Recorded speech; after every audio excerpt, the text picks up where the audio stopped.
Autre chose qui n'est pas toujours très mise en avant, c'est qu'en fait, les personnels sont très engagés. Ils sont souvent critiqués dans les EHPAD, mais en réalité, on a vu avec notamment des grèves ces derniers temps, ces derniers mois ou ces dernières années, à quel point ils étaient soucieux d'exercer leurs activités dans des conditions qu'ils considèrent comme dignes, en tout cas où la relation humaine pourrait être préservée. Pour autant, les personnels des EHPAD ne s'identifient pas forcément eux-mêmes comme étant des acteurs de la fin de vie des personnes. Enfin, le Covid. Le Covid eh bien, a mis en évidence la problématique avec beaucoup de cruauté. Il a eu le rôle d'un électrochoc, il a révélé les manques existants, il a provoqué un bousculement des consciences et un basculement des priorités, mais on a bien vu au mois de mars et avril et mai à quel point le remède pouvait être pire que le mal, à savoir que cet accent mis sur la dimension sanitaire pouvait se faire au préjudice de relations sociales et pousser des gens à mourir prématurément d'autre chose que du Covid, c'est-à-dire de solitude et de négligence. Par-delà donc la note que j'ai évoquée tout à l'heure, en fait, le groupe considère que le Covid pourrait être à la fois un défi pour les EHPAD en matière d'accompagnement de la fin de vie, mais aussi une formidable opportunité. Donc, on va essayer de rebondir là-dessus. On s'inscrit vraiment dans le moment de notre temps social. Alors, voici les différentes rubriques de notre note. Je remercie évidemment Jean Leonetti et Régis Aubry de l'avoir soutenu par leur contribution d'experts engagés depuis des années sur ce sujet. Cette note se structure autour de 5 objectifs.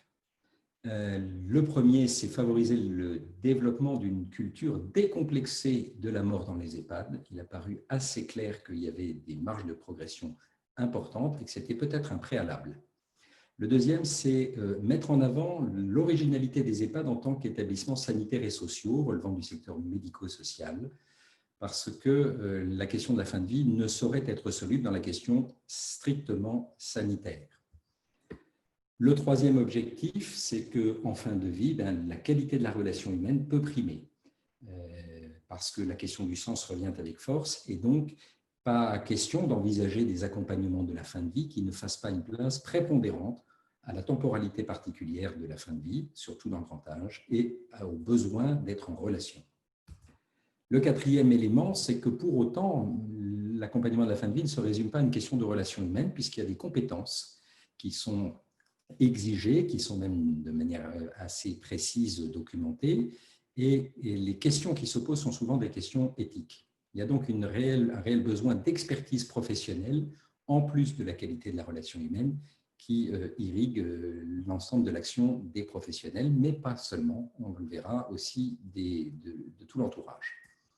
Le cinquième élément, c'est que, j'ai dit, il n'y avait pas vraiment de politique nationale et encore trop peu de politique au niveau des établissements. Rien ne se fera si on ne renforce pas les moyens, mais pas que les moyens financiers, comme on les met trop souvent en avant, mais aussi les moyens administratifs et les moyens humains. Alors tout ça n'est pas une séquence linéaire, puisque partant de l'objectif de décomplexer la mort et d'affirmer une expertise spécifique sur la fin de vie, en ayant ces deux temps de valorisation de la relation humaine et de promotion de la décision collégiale et éthique, tout ça, avec le renforcement des moyens humains, génère un cercle vertueux, puisque une culture complexée autour de la mort ne va pas se modifier uniquement parce qu'on en émettrait le souhait. Donc, il y a une véritable dynamique qui va prendre du temps. Ça n'est pas une séquence linéaire, c'est quelque chose qui doit revenir sans arrêt sur le tapis pour être enrichi sur le terrain. Alors, comment je vais vous présenter ce travail? Je vais vous le présenter non pas à travers simplement les 5 objectifs, mais à travers 3 affirmations. La première affirmation, c'est que ça va sous le sens, et pour autant, ça n'est pas si évident. Les EHPAD sont des lieux de vie, mais aussi des lieux de fin de vie, et c'est une réalité qui est objective. Ça veut dire que la fin de vie n'est pas une dimension accessoire des EHPAD. On le reverra, ça devient véritablement leur cœur de métier. La deuxième affirmation, c'est que le secteur médico-social est particulièrement bien placé pour défendre une politique d'accompagnement de la fin de vie, c'est-à-dire de la fin de la vie, entendue comme étant le moment où l'être humain s'engage dans la dernière période de sa vie, et pas simplement de l'accompagnement de la toute fin de vie, au sens où trop souvent, désormais, les soins palliatifs sont mobilisés. Troisième affirmation, c'est que le développement ne peut se faire qu'avec des politiques véritablement volontaristes qui doivent s'accorder aussi bien au niveau national qu'au niveau des établissements. Et on voit l'articulation entre un besoin de cadre, mais aussi un besoin d'innovation sur le terrain. Alors, je vais reprendre ces trois affirmations dans l'ordre. La première, c'est que, en fait, on va retrouver dans cette première affirmation, ce sont des lieux de vie et de fin de vie, le premier objectif qui est commencer par le développement d'une culture décomplexée de la mort. Alors, c'est une réalité objective, la mort dans les EHPAD. Cette mission est du coup perçue ou doit être affirmée comme étant essentielle et pas simplement un corollaire. Et notre note s'intitule « De l'hébergement à l'accompagnement » parce qu'il y a ce glissement nécessaire qui doit se faire dans les cultures des EHPAD. C'est même leur singularité. Cette assomption, cette manière d'assumer qu'ils s'occupent de la vie et de la fin de vie doit être sans doute davantage mise en avant. La deuxième, c'est que s'occuper de fin de vie suppose une approche non seulement subjective, c'est-à-dire s'accorder au sujet, à la personne qui est elle-même en fin de vie et à son environnement, mais aussi une approche globale telle qu'on la connaît, notamment dans les soins palliatifs, en valorisant à parité la dimension physique, psychique, sociale et spirituelle. Or, trop souvent, on voit qu'il y a des formes de primauté qui se sont, dans la pratique, distinguées entre ces quatre éléments qui participent de la santé globale. Pour autant, ce n'est pas qu'une approche subjective, c'est une approche qui doit être faite avec des méthodes et avec des référentiels en termes de bonnes pratiques. L'accompagnement de la fin de vie dans les EHPAD, ce n'est pas non plus simplement une mission qui incomberait à certains, c'est tout un écosystème qui accompagne dès lors que la mission de l'établissement, c'est d'accompagner. Et dans cet écosystème, on va mettre les résidents, les familles, les proches, les professionnels et pas que les professionnels soignants, les professionnels qui participent de la mission des EHPAD, qui sont des tiers, mais aussi les pouvoirs publics. Il y a donc une mobilisation, un point d'orgue. La fin de vie devient le facteur déclencheur d'une mobilisation collective. Je l'ai un peu dit déjà, ça doit s'inscrire dans un tissu local au niveau du territoire. On voit que de plus en plus, les politiques territoriales sont celles où on est capable, les territoires sont là où on est capable d'innover en termes de politique en tenant compte des différents acteurs locaux. Ça veut dire qu'il faut véritablement s'appuyer sur les acteurs de soins palliatifs au niveau local, mais aussi les acteurs associatifs parce qu'on déborde le champ médical. Les EHPAD pourraient devenir le point de référence au niveau local des questions de fin de vie. S'appuyer sur les motivations des personnels, ceux-ci sont engagés, sont des gens, on l'a vu, ils ont même été capables dans certains cas de s'auto-confiner avec les résidents pour les protéger en faisant d'une certaine manière le sacrifice de leur vie privée. Donc il faut véritablement s'appuyer sur cette attente des professionnels qui sont en risque d'épuisement, mais pas simplement physique, aussi en risque de démotivation si on ne les mobilise pas et sollicite pas sur ces actions-là. Enfin, je l'ai évoqué, donc je n'y reviens pas, affirmer la dimension d'accompagnement sur celle d'hébergement. Ça serait le premier objectif qui reposerait sur un changement de visibilité et d'affirmation de la mission des EHPAD. En regard de ça, on peut, au sein de notre note, isoler quelques propositions, il y en a 50. Inscrire la fin de vie de manière systématique dans la vie ordinaire des établissements, bien entendu associer les familles à la décision, à l'élaboration, à la réflexion, promouvoir une forme de fierté chez tout le monde, ça n'est pas rien de décider que l'accompagnement de la fin de vie fait partie de la mission, promouvoir la question symbolique à travers le sens et les ritualités et peut-être changer la terminologie des EHPAD. En tout cas, les objectifs attendus sont que l'EHPAD peut jouer un rôle dans la réacculturation sociale de la mort. Deuxième affirmation qui regroupe peu ou prou les trois objectifs suivants, c'est là où on va rentrer dans quelque chose de plus professionnalisant. L'EHPAD est un établissement à dimension sanitaire et sociale, et c'est important de souligner que ces deux paramètres doivent être considérés à égale valeur, à égale primauté. Le médico-social peut devenir une chance de promouvoir des pratiques en matière de fin de vie qui soient des pratiques d'expertise. Je rappelle, un quart des décès, c'est-à-dire qu'on a quand même en permanence 700 000 résidents, 700 000 familles, 150 000 décès qui sont constatés chaque année chez les résidents. Deuxième élément, que les EHPAD soient le vecteur d'une démédicalisation raisonnée de la mort. Et on a vu pendant la période du Covid à quel point la primauté de la dimension sanitaire pouvait conduire, j'ose le mot un peu violent, à une forme d'inhumanisation. Donc, cette démédicalisation de la mort, elle se justifie. La mort n'a pas de raison d'être à ce point médicalisée. Pour autant, ça ne veut pas dire qu'il faut renoncer à une irréprochabilité sanitaire et à des pratiques professionnelles qui reposent sur l'interdisciplinarité. Changer les priorités, puisque c'est les personnes en fin de vie elles-mêmes qui les inversent. En fin de vie, la qualité de vie tend à primer sur la quantité de vie, la relation sur les traitements, et on a parlé de syndrome de glissement, mais en fait, ce qui serait souhaitable, c'est de pouvoir aider les gens âgés en EHPAD à glisser doucement vers la mort, et non pas à y glisser à partir d'un syndrome qui est quelque chose d'assez violent finalement. Valoriser la temporalité, eh bien oui, le temps s'exerce différemment, se déroule, s'écoule différemment en fin de vie.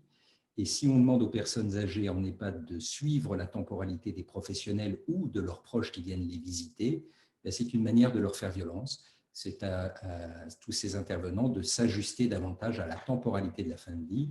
Ce qui est intéressant, c'est que ça peut aider les EHPAD à s'affirmer comme des lieux un peu dérogatoire dans ce monde où tout voudrait aller très vite, où on voudrait être efficace. Eh bien, la qualité de l'accompagnement de la fin de vie passe par une gestion différente du temps. Ça veut dire, derrière, sans doute, réorganiser les pratiques professionnelles. Mais comme le temps s'écoule lentement en EHPAD et que la durée de séjour est généralement de plus de 2 ans, il y a la possibilité d'anticiper les questions autour de la mort, ce qui est devenu beaucoup plus difficile à faire dans le contexte médical des soins palliatifs. S'appuyer sur la motivation des personnels, notamment en valorisant le plaisir qu'ils peuvent éprouver à rentrer dans ce type de relation, quoi qu'elle soit difficile et exigeante.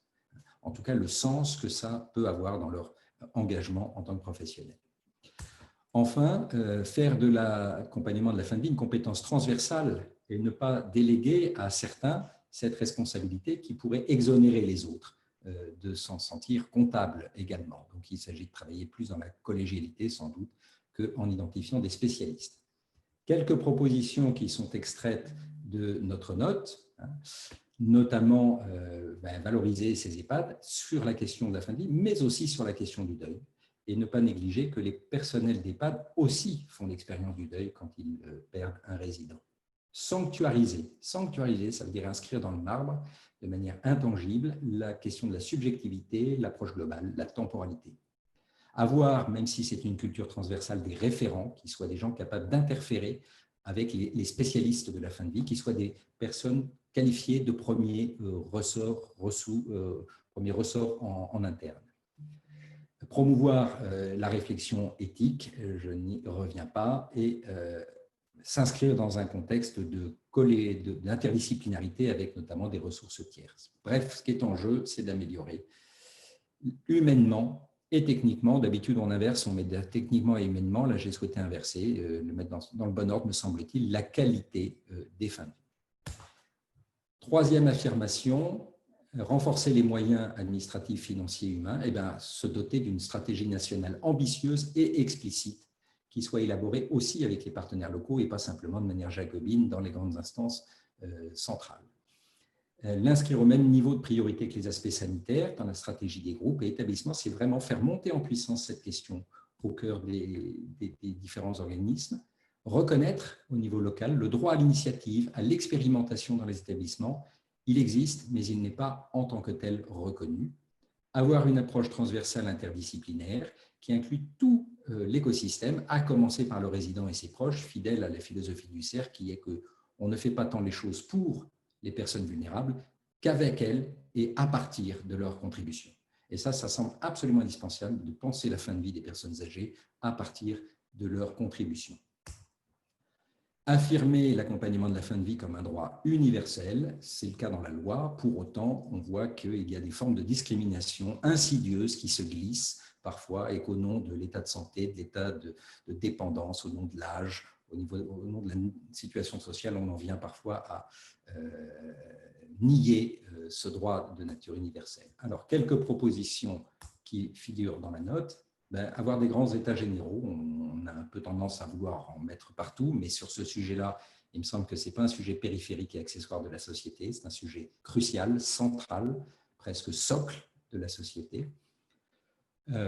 Poser un cadre national et une ambition, faire évoluer la réglementation, parce que là, il y a des freins qui sont d'ordre administratif, qui permettent encore qu'on n'ait pas droit au même traitement à l'hôpital et dans les EHPAD et dans la médecine de ville. Armer les professionnels pour leur donner les moyens d'être solides dans ces accompagnements et évidemment poser la question des coûts, mais pas forcément en imaginant augmenter une fois de plus les coûts, d'autant plus que ça se traduirait par des restes à payer qui seraient probablement insoutenables, mais réorienter les budgets pour affirmer que les coûts d'accompagnement sont aussi importants que les coûts sanitaires. Pour conclure,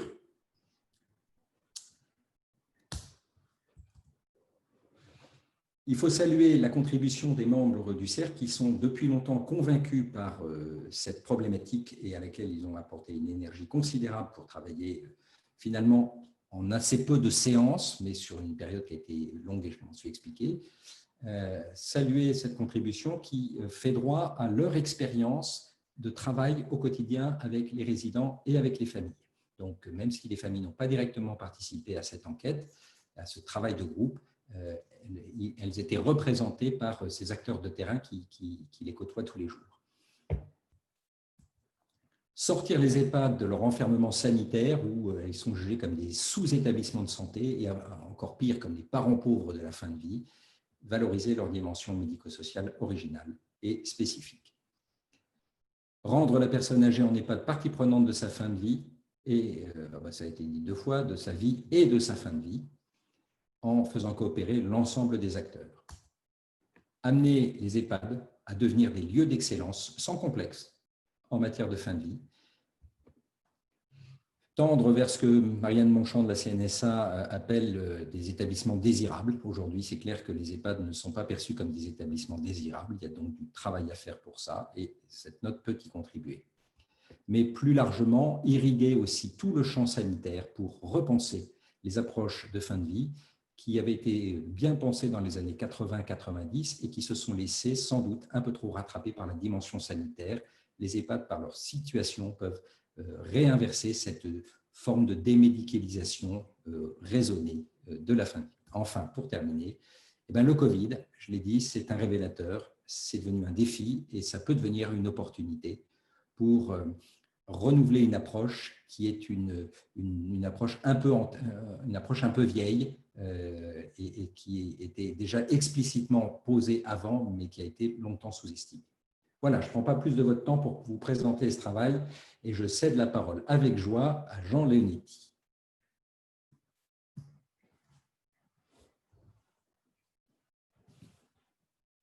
Micro, Jean, on ne vous entend pas. Est-ce que tu m'entends? Oui. M'entends.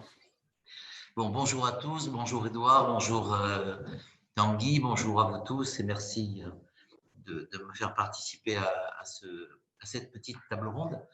Je vais dire des choses qui vous paraissent peut-être un peu banales. D'abord, fin de vie, on m'a souvent dit qu'est-ce que c'est que la fin de vie? C'est très compliqué la fin de vie, ça commence à la naissance, donc il y a quand même une définition qui est à peu près simple, c'est que les gens qui vont en EHPAD, ils savent quand même qu'ils vont y finir leur vie. Donc, effectivement, la durée, elle est de 2 ans à 3 ans, plutôt 2 ans. Et donc, on est dans la fin de vie. On n'est pas dans la fin de vie médicalisée, on n'est pas dans la fin de vie pharmacologique, on n'est pas dans la fin de vie qui est imminente, mais on est dans une période qui obligatoirement va inclure la fin de vie. Donc, le deuxième problème, c'est qu'on arrive en EHPAD quand on a pratiquement tout essayé du maintien à domicile. Et au fond, l'EHPAD est la version, je dirais, qui peut être vue comme négative. On ne peut plus le garder à la maison. Donc, à ce moment-là, on va en EHPAD. Donc, c'est une solution par défaut, alors que peut-être il faudrait réfléchir à une solution par choix. Le troisième point, c'est que vous avez bien raison de dire hébergement-accompagnement. C'est le site idéal de l'accompagnement, mais on y retrouve bien sûr le tabou de la mort de la société occidentale et qui à la fois voudrait escamoter ce qui précède la mort et ce qui suit la mort. Ce qui suit la mort, on y a à peu près bien réussi, entre guillemets, réussi au sens péjoratif du terme, puisque le deuil est souvent escamoté. Et on a vu là que dans la lumière du Covid, c'était encore plus criant et encore plus douloureux. Et puis, si on pouvait escamoter juste la période qui précède la fin de vie, qui est vécue, bien entendu, souvent comme non pas un moment lumineux, mais comme un moment douloureux, on supprimerait au fond les deux douleurs qui encadrent la mort. Et comme la mort est instantanée et qu'elle dure une seconde, on passerait de la vie totale à l'absence totale sans qu'il y ait de souffrance. Donc c'est une vision purement virtuelle de la vie et de la mort. Et donc, effectivement, quand on a le Covid qui arrive sur un lieu comme l'EHPAD, on arrive avec des contrastes. Si vous avez regardé politiquement comment les choses se sont passées, dans un premier temps, on n'a même pas pensé qu'il fallait les faire rentrer dans les statistiques.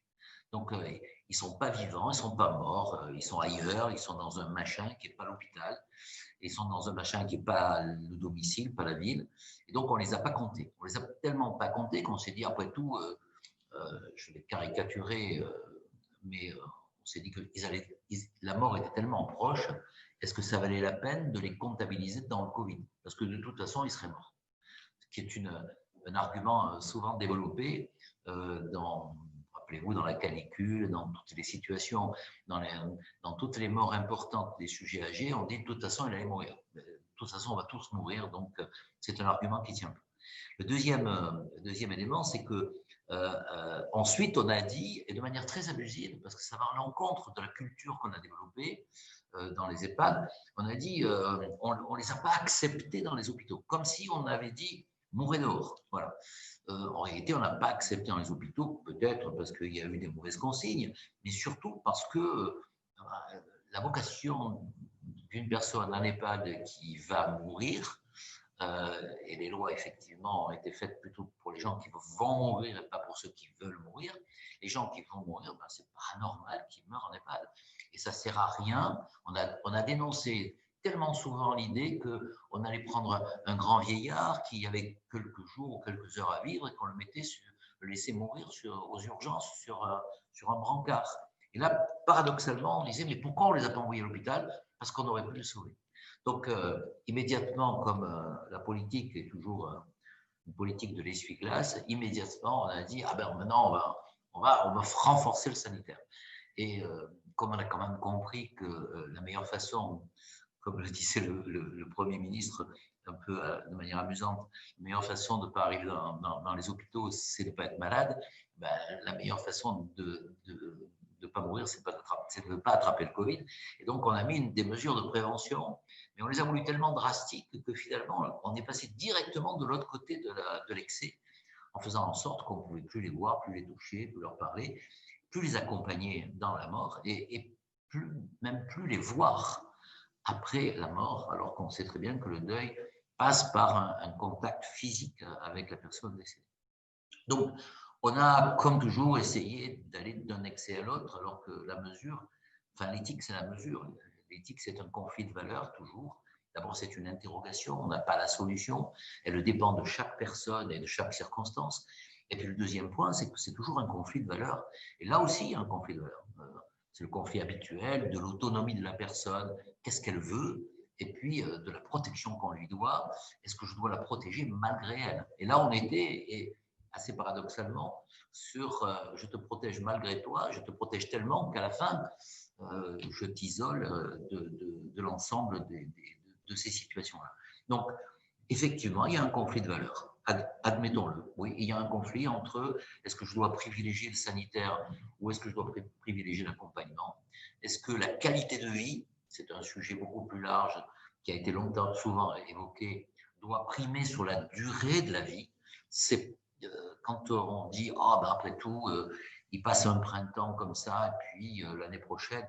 Sauf que quand on n'a que 2 années à vivre en moyenne, ben, si on perd un printemps, on n'a plus qu'un printemps à vivre. Donc, la qualité de vie de l'isolement, l'altération de la qualité de vie par l'isolement est acceptable au début de la vie ou au milieu de la vie, il n'est pas acceptable lorsque la mort est relativement proche. Donc, bravo, parce qu'il y a deux choses qui me paraissent intéressantes dans ce qu'a fait, de ce que vous avez fait dans le cercle Vulnérabilité et Société. Le premier, c'est une réflexion. Voilà. Et dans cette réflexion, il y a une réflexion de système. Effectivement, on vit dans une société dans laquelle la médecine est cloisonnée. On le voit, et le Covid est un révélateur cruel de cette réalité. La médecine de ville, c'est à part, l'hôpital, c'est à part, le privé et le public, c'est à part, et puis les EHPAD, c'est encore un truc à part. Voilà. Moi, j'ai un EHPAD qui colle à un hôpital, ils sont pratiquement, ils se touchent, et un interne la nuit ne peut pas aller voir un malade en EHPAD, par exemple. Ce qui est un cloisonnement un peu stupide, parce que l'interne serait capable d'y aller, de voir si on doit hospitaliser ou pas. Et quand on hospitalise, on envoie une ambulance. Au lieu de faire un trajet à l'intérieur de l'espace, on le refait sortir par la rue, on le ramène aux urgences. C'est dire à quel point on a cette culture du cloisonnement, de l'hermétique et de c'est pas moi, c'est à l'autre de faire, qui est l'inverse de la culture moderne. La culture moderne, c'est une culture de réseau, c'est pas une culture pyramidale.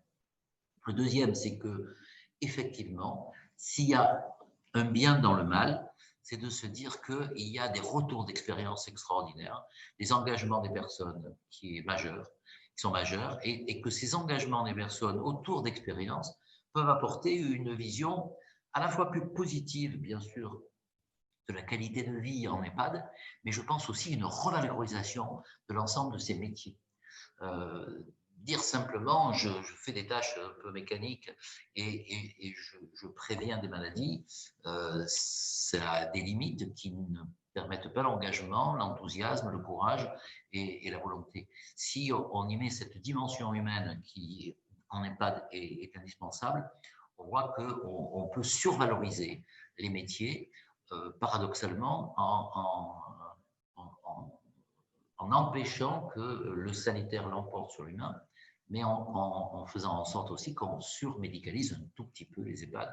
Il manque cruellement de ce lien entre les soins palliatifs, les hospitaliers, les médecines de ville, etc.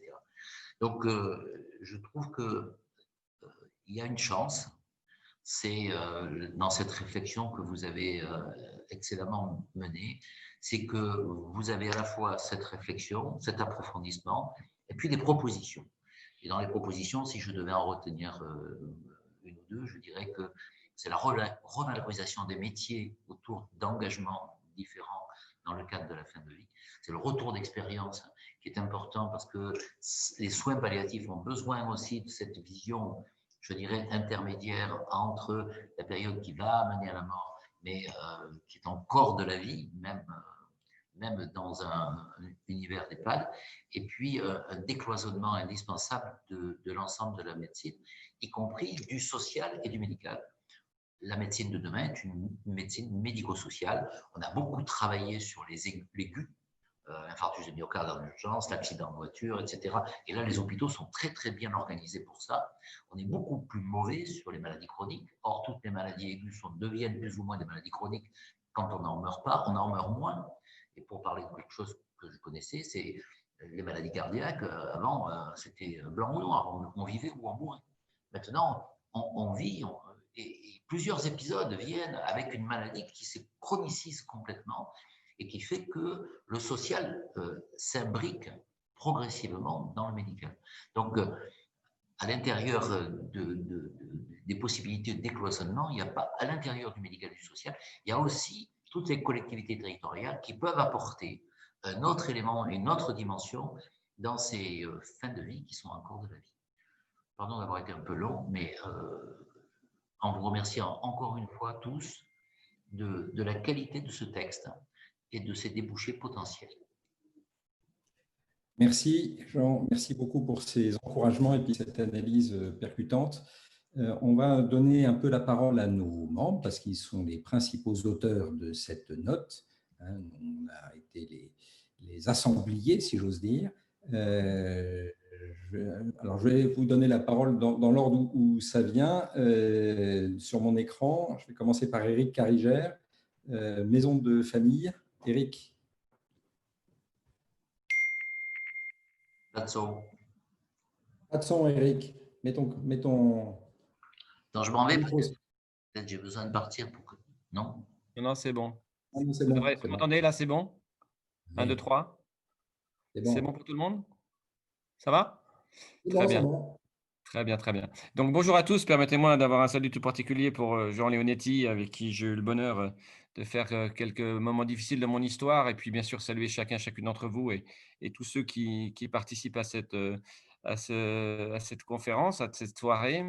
Vous dire, pour moi, c'est une grande joie d'être là parce que notre réflexion chez Maison de Famille, que j'ai pu antérieurement anticiper dans un monde hospitalier, c'est que j'ai toujours été convaincu que le monde de l'EHPAD était un monde de spécialistes, certes de la vulnérabilité, certes de la gérontologie, mais aussi de la démarche d'accompagnement de la fin de vie, et de cet esprit à travailler en collégialité et sur une réflexion éthique continue. Donc, je suis vraiment très, très fier au sens collectif de ce travail abouti parce qu'il est extrêmement fort humainement en termes de sensibilité, mais aussi en termes de pragmatisme et de reconnaissance, comme disait Jean Leonetti, de ces métiers qui sont méconnus, de ce secteur d'activité qui est souvent critiqué, pour ne pas dire bafoué, alors qu'il y a à l'intérieur des professionnels engagés qui sont au service des plus vulnérables, des plus fragiles de notre société. Donc, permettez-moi cette émotion, mais j'avais vraiment envie de vous le dire.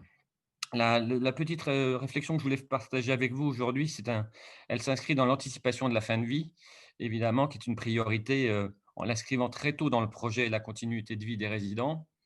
Nous réaffirmons très fort que nos résidents sont tous en fin de vie au sens de cette focale large, plus fidèle à la philosophie des soins palliatifs, comme étant ce temps long de l'aboutissement d'une vie, pouvant s'étaler bien sûr sur plusieurs semaines, sur plusieurs mois, et c'est aussi heureux parfois sur plusieurs années. C'est bien la fin de la vie dont on a abordé ensemble ces derniers mois avec le cercle vulnérabilité et société. Chez Maison de Famille, et bien évidemment comme chez bien d'autres, l'accompagnement de la fin de vie démarre très très en amont. J'ai la prétention de demander à mes équipes, bien sûr, qu'ils la démarrent dès l'admission de la personne âgée dans l'établissement, voire même idéalement en pré-admission. Et c'est progressivement qu'on va nourrir un petit document qu'on a appelé fiche fin de vie. C'est un document, c'est pas un document de plus, il est intégré à notre fameux projet personnalisé. Bien évidemment, c'est souvent la psychologue qui en est le plus souvent la référente, mais sur le plan pragmatique, elle va pouvoir être enrichie pour toute personne dépositaire d'une information importante, puisque l'intelligence collective et le partage va être au cœur de la réussite de cet accompagnement singulier. Elle sera nourrie par les équipes, elle sera nourrie par sa famille. Ça sera notre feuille de route, ça sera notre checklist qui va, au fil du temps, construire, nourrir ce qui nous permettra un jour de prendre peut-être la moins mauvaise décision ou la meilleure des décisions en situation complexe et en particulier pour ces derniers instants. C'est une checklist, j'allais dire, afin de ne rien oublier d'essentiel et pour mettre un petit peu d'humour dans un sujet qui est toujours très sérieux. C'est un petit peu la checklist que nous allons faire pour notre dernier voyage. À l'heure où on n'a plus le droit de bouger et de voyager, eh bien, on peut préparer tranquillement ce dernier voyage. C'est une checklist qui intègre bien évidemment l'ensemble des éléments relatifs aux démarches d'entreprise. Alors, il y a du cure, évidemment, avec la prise en charge de la douleur, des symptômes d'inconfort, les soins infirmiers prioritaires, les soutiens psychologiques nécessaires, la redéfinition de l'alimentation et de la nutrition au fil du temps, avec cette notion plaisir qui est encore une fois le cœur d'un projet d'une vie en EHPAD, la qualité de la vie, Jean Leonetti l'a dit, c'est vraiment la colonne vertébrale de l'accompagnement, conforme bien sûr à ses volontés. On sait bien qu'aujourd'hui encore, les directives anticipées sont rares, que la personne de confiance, ce n'est pas un document qu'on fait signer à la va-vite, c'est aussi une démarche qui a dû être anticipée. C'est toutes ces précautions à prendre au moment du deuil, jusqu'aux choses les plus intimes, de la tenue prévue, des besoins d'accompagnement religieux avant, pendant, après, de cet environnement de confort, et bien évidemment de la place de la famille tout au long de cet accompagnement. Voilà modestement une démarche qui est simple, mais qui nécessite toute l'énergie et toute la continuité de l'action, d'anticipation de la démarche palliative. Je le dis depuis toujours à mes équipes d'hier et d'aujourd'hui, il n'y a pas d'urgence en démarche palliative. C'est souvent l'urgence, c'est quand on ne l'a pas préparé. Il y aura toujours des exceptions, mais globalement, on doit pouvoir réussir ces dernières années d'accompagnement. On doit pouvoir réussir ces derniers instants. le monde de l'EHPAD doit devenir un monde de l'excellence des soins palliatifs et d'accompagnement. Je vous remercie. Merci Eric, merci pour cette contribution avec des choses très concrètes, hein. Je vais donner la parole à Marie-Odile Vincent, de la Fondation Partager Vie. Euh, on aura 3 autres interventions après, mais il faut qu'on tienne notre horaire, hein, par respect pour les gens qui se sont connectés. Marie-Odile. Bonjour à tous, merci. Comme Eric, beaucoup de fierté à avoir participé au cercle sur cette note qui, je trouve, remarquable dans sa version définitive. Donc moi, j'ai été sollicitée pour présenter brièvement une démarche qui a été menée dans l'établissement que je dirige, Jacques Bonvoisin Partage et Vie. Une démarche d'une petite année ayant pour objectif de permettre aux acteurs de l'établissement, donc les résidents, les salariés, les familles, d'affronter la mort collectivement et non plus individuellement. Ça, c'était vraiment la colonne vertébrale de la démarche. Pour arriver à cela, il nous a fallu d'abord chasser le tabou de la mort hors les murs. C'est ce que nous avons fait lors de 2 après-midi avec un anthropologue, 2 groupes de parole mixtes, résidents et salariés ensemble, sur le thème « Et si ensemble on parlait de la mort ?» Ces 2 groupes ont eu lieu, touchant 35 personnes, toutes volontaires. Pourquoi un anthropologue? L'idée, c'était vraiment de considérer notre établissement comme une micro-société dont les membres ont besoin d'un langage commun et surtout de rituels communs choisis ensemble. De ces groupes de parole sont ressortis 5 thèmes de travail tels que les besoins des salariés. Voilà, vous avez signalé le nombre de décès au sein d'un EHPAD par an. De quoi ont besoin ces salariés pour vivre ces deuils successifs sans s'alourdir? Un autre groupe de travail sur l'annonce, à qui, par qui, avec quels mots. Il y a beaucoup d'enjeux autour de l'annonce de la fin de vie et de la mort dans un établissement. Donc 5 thèmes en tout pour 5 groupes de travail, regroupant au total une bonne 60aine de participants. Là encore, salariés et résidents ensemble, et avec à l'issue des décisions très concrètes et des choix de rituels. 3e étape de la démarche, formation de 20 salariés. Alors, je reprends une phrase de la note de position que j'aime beaucoup. Les équipes se sentent souvent démunies dans la posture d'écoute, notamment face aux questions existentielles des personnes âgées, alors même qu'elle est essentielle à toute dynamique relationnelle et de bientraitance. Donc, les formations qui ont été organisées avaient visé vraiment à donner des outils en ce sens aux salariés, en plus d'apports législatifs, dont la loi Claes-Leonetti, et puis d'apports que l'on pourrait qualifier de plus théoriques, avec les phases de deuil d'Elisabeth Kubler-Ross, par exemple. Il s'agissait aussi pour nous de valoriser le soin relationnel dont chacun au sein de l'EHPAD peut faire preuve, y compris les ASL, les personnes qui nettoient l'établissement, qui sont peu reconnus dans ce rôle, alors même qu'ils ont une valeur ajoutée indéniable dans ces moments. Lors de ces formations, 2 marionnettistes et leur marionnette à taille réelle, Gaston, ont fait travailler les salariés sur la bonne posture d'écoute sous forme de jeu de rôle. Les salariés peuvent aujourd'hui répondre aux phrases des résidents qui vont dire je veux mourir, je veux rejoindre mon mari, je veux que le bon Dieu vienne me chercher. Voilà, on est armés maintenant pour répondre à ça. De la même façon, ils sont mieux armés aussi pour annoncer la mort d'un résident aux familles. Pour exemple, une dizaine de jours, on a perdu un résident. Une infirmière, une aide-soignante sortent de la chambre et l'infirmière dit si tu veux, j'appelle la famille. Et la soignante de répondre écoute, avant, je ne savais pas faire. Maintenant, j'ai été formée, j'ai les outils. Je sais quoi dire. Si tu veux bien, je vais appeler. 4e étape, une pièce de théâtre sur la mort. Donc, c'était ce fameux Gaston qui mourait. Donc, 200 invités, résidents, familles, salariés, partenaires, financeurs, élus, pour dédramatiser le sujet et affirmer le rôle des EHPAD dans l'évolution du regard de la société sur la fin de vie et sur la mort. Donc voilà, ce n'est pas un travail terminé qui a eu un début et une fin, c'est vraiment le début d'un nouveau fonctionnement à améliorer ensemble parce que, comme Tanguy, tu l'as dit, moi je suis convaincue aussi du rôle que l'EHPAD peut jouer aujourd'hui dans la réacculturation sociale de la mort. Merci Marie-Odile, merci pour cette nouvelle expérience concrète, très pratique, qui a produit de beaux fruits. Je vais donner la parole à Aude Letty pour la Fondation Corian. Aude. Bonsoir à tous. Merci pour cette invitation et merci pour cette note qui est effectivement assez remarquable, qui a été élaborée dans un esprit collectif, qui permet vraiment de mettre en lumière les bonnes pratiques des uns et des autres des professionnels du secteur.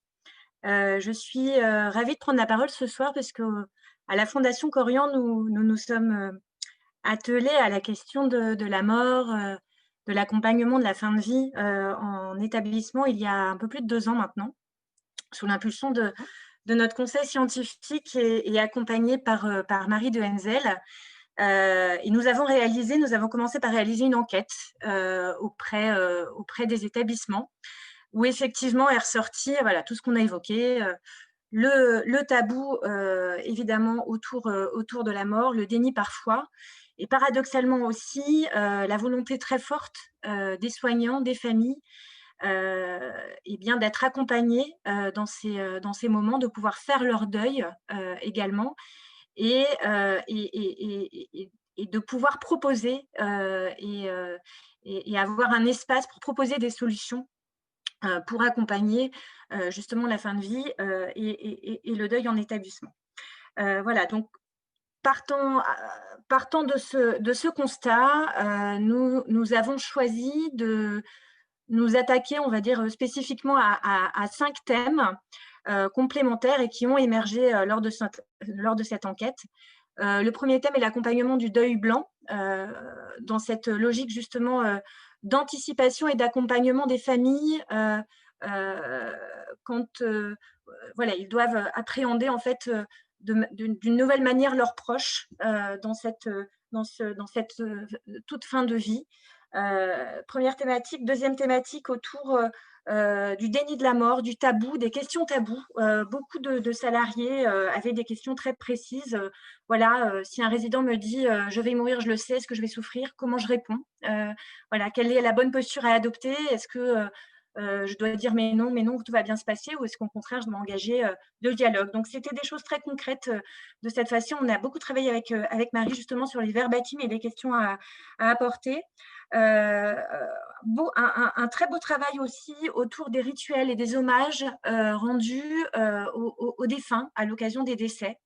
Là aussi, on est parti vraiment des bonnes pratiques qui ont émergé en établissement, qui allaient voilà, des choses toutes simples autour des cahiers de doléances. Et effectivement, on a beaucoup travaillé aussi sur l'annonce, l'importance de l'annoncer aux autres résidents, aux autres familles, de façon à ce qu'il puisse y avoir un moment de partage, et pour aller jusqu'à des moments très forts comme l'organisation de haies d'honneur pour honorer justement le défunt, et que tout le monde puisse se recueillir ensemble dans l'établissement.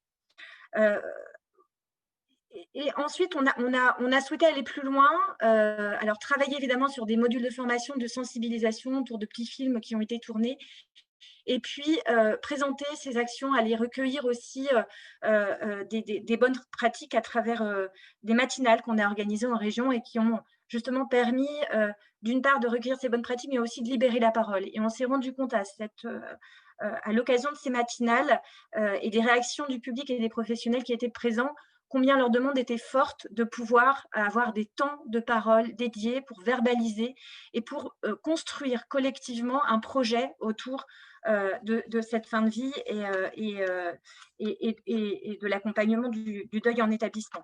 Donc 2 ans après, on a beaucoup progressé, notamment autour justement de ces espaces de parole, de tout l'accompagnement psychosocial qu'il peut y avoir auprès des résidents.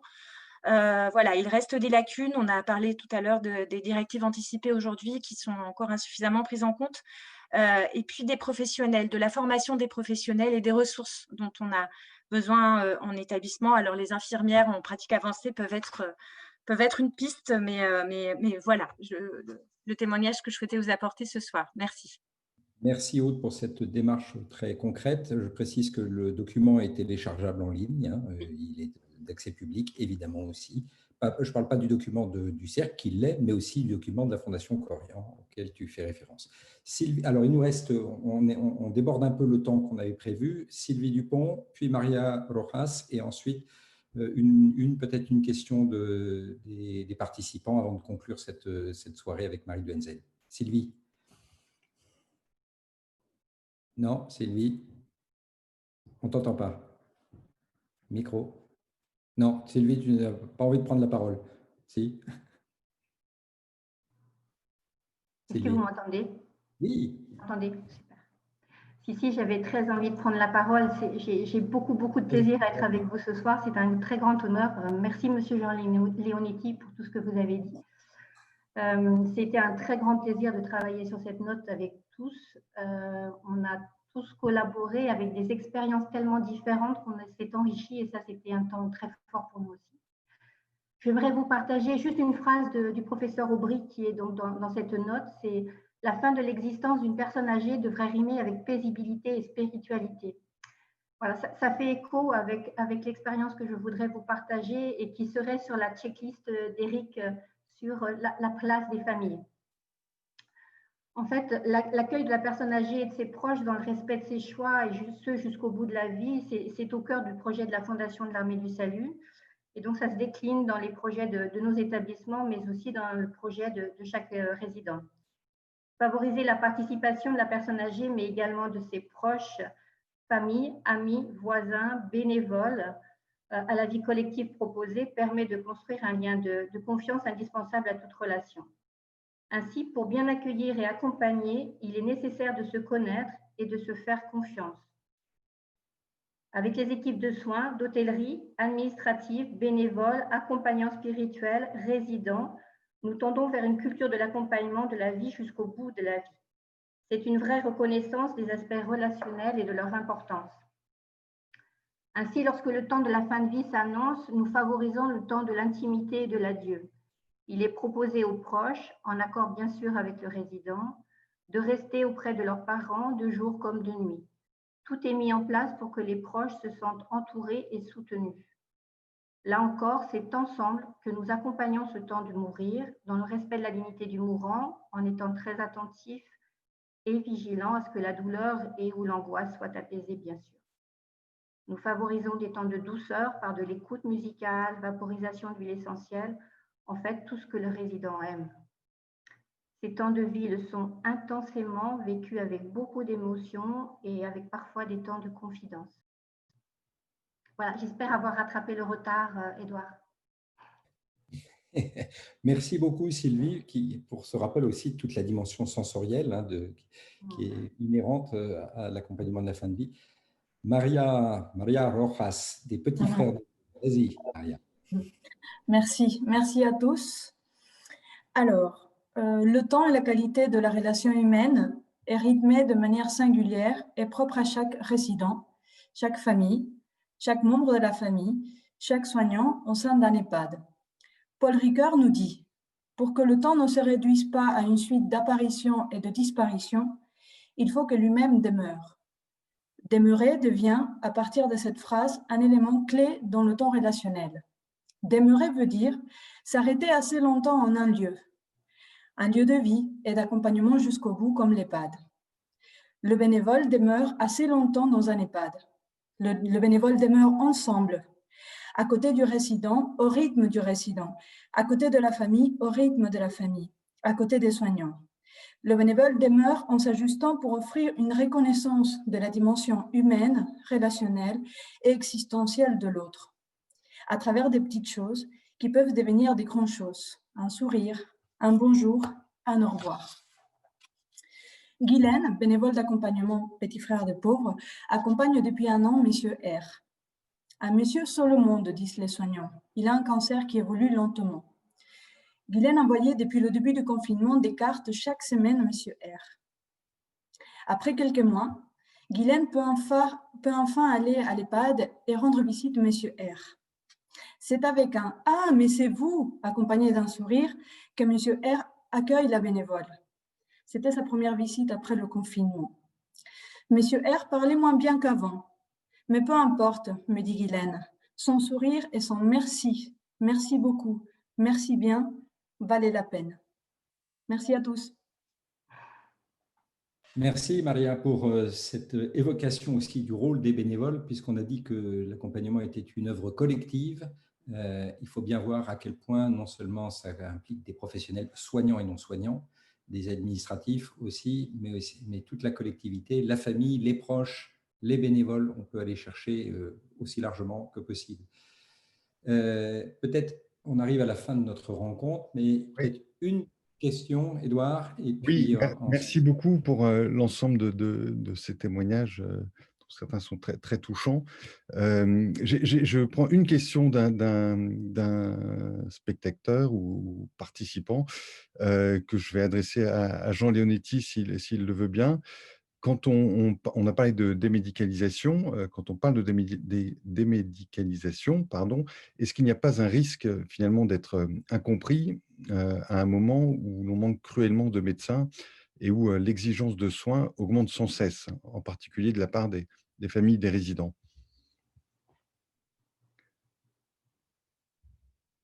Cher Jean.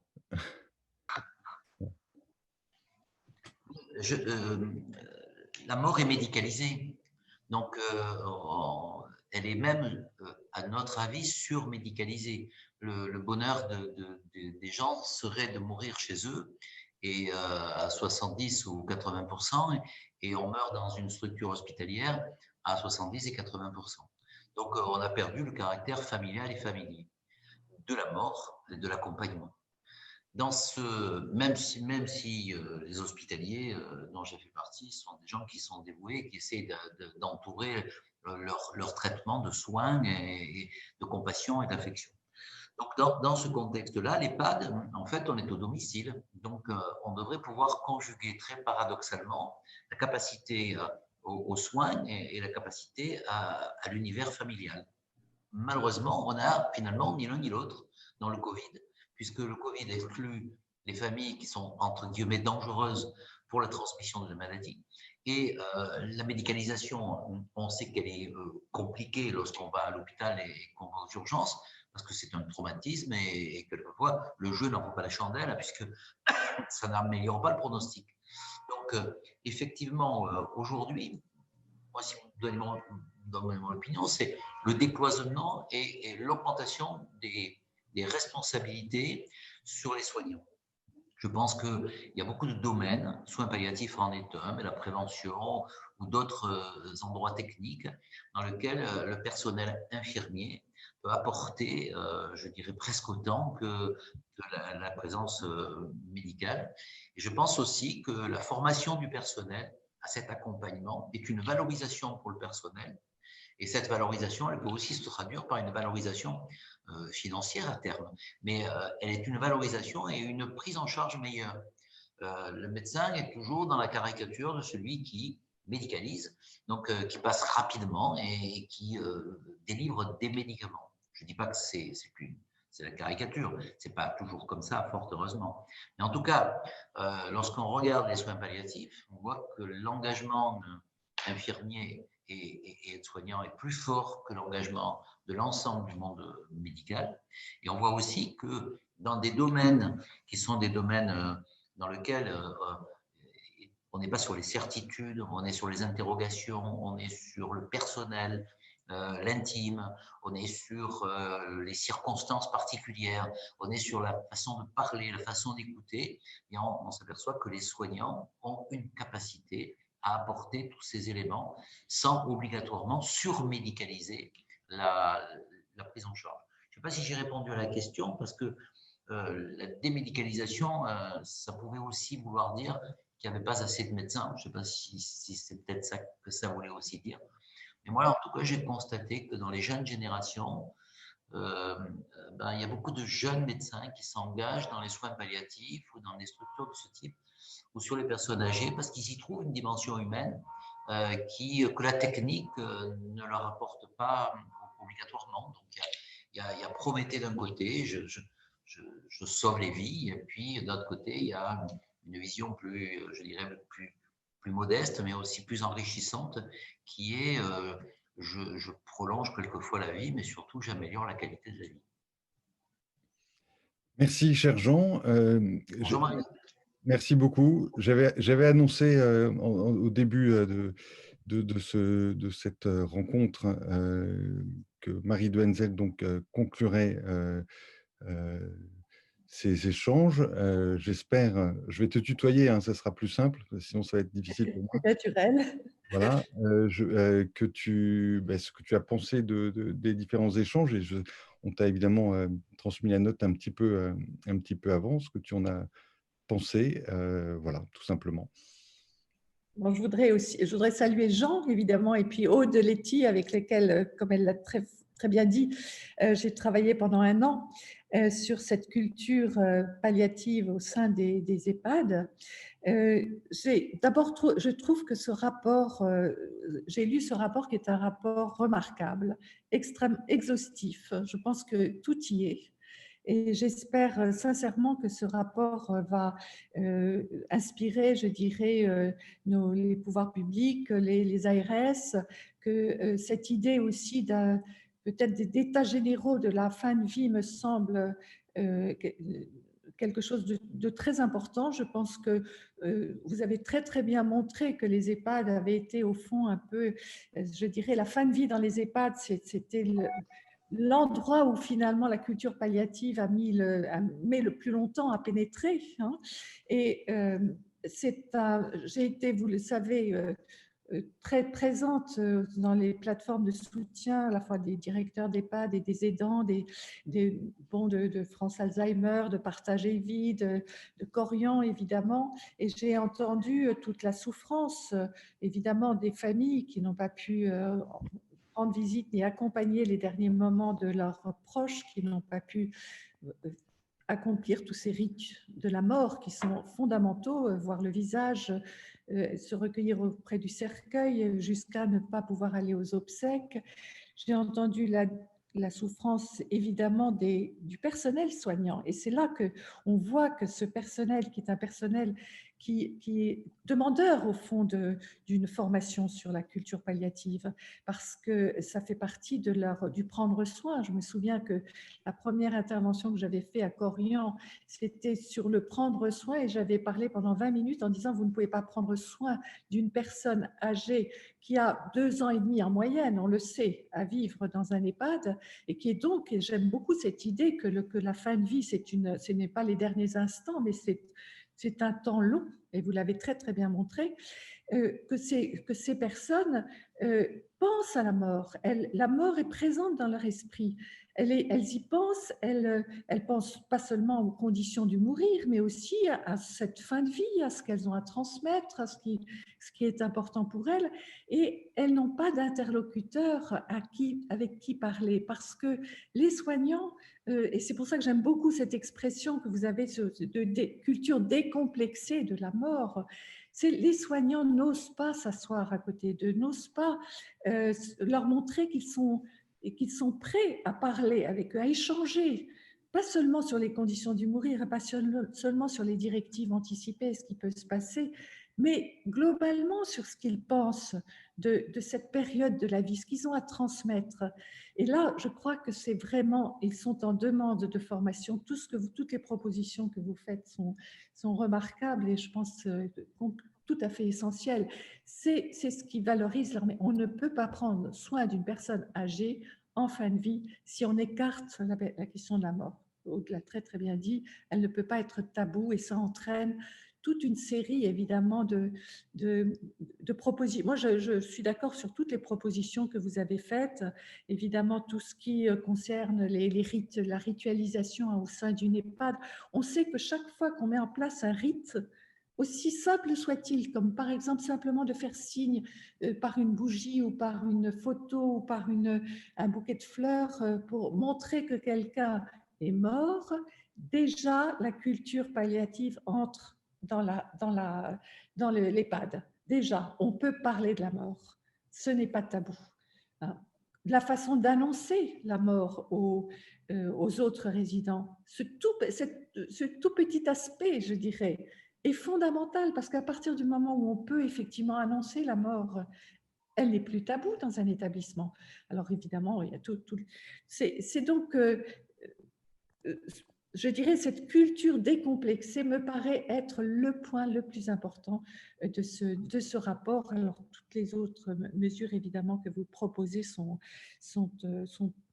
elles s'interpénètrent, elles sont toutes extrêmement importantes. Là, Jean l'a dit, c'est un moment intime, c'est un moment familial, c'est pour ça que là, bien sûr, la présence des familles, elle est fondamentale. C'est pour ça que, effectivement, dans tout ce qui va se passer maintenant, il faut être très vigilant sur, et on l'a vu que le président de la République a annoncé que les personnes mourantes pourraient être accompagnées par un proche. Donc, tout ce qui s'est vécu au début du confinement du printemps ne devrait pas avoir lieu maintenant. C'est essentiel que quelqu'un puisse venir dire au revoir, on le sait. C'est nos vies, même la suite de nos vies dépend de la manière dont nous avons pu dire au revoir à un proche. Quand nous savions que nous pouvions le faire et quand nous avons pu le faire, nous savons à quel point ça nous aide à vivre et ça nous rapproche de nous-mêmes. Voilà ce que donc, bravo pour tout cela. Peut-être que, Jean, je ne sais pas, Édouard, si tu as envie de me poser une question, mais voilà ma réaction. Non, merci beaucoup, parce qu'on a dépassé de plusieurs minutes maintenant et il faut effectivement être respectueux des horaires annoncés. Mais merci infiniment. Merci, cher Jean Leonetti. Merci et bravo, Tanguy. Merci à tous les participants, aux membres contributeurs de cette note. Et écoutez, bonne soirée à vous. Merci.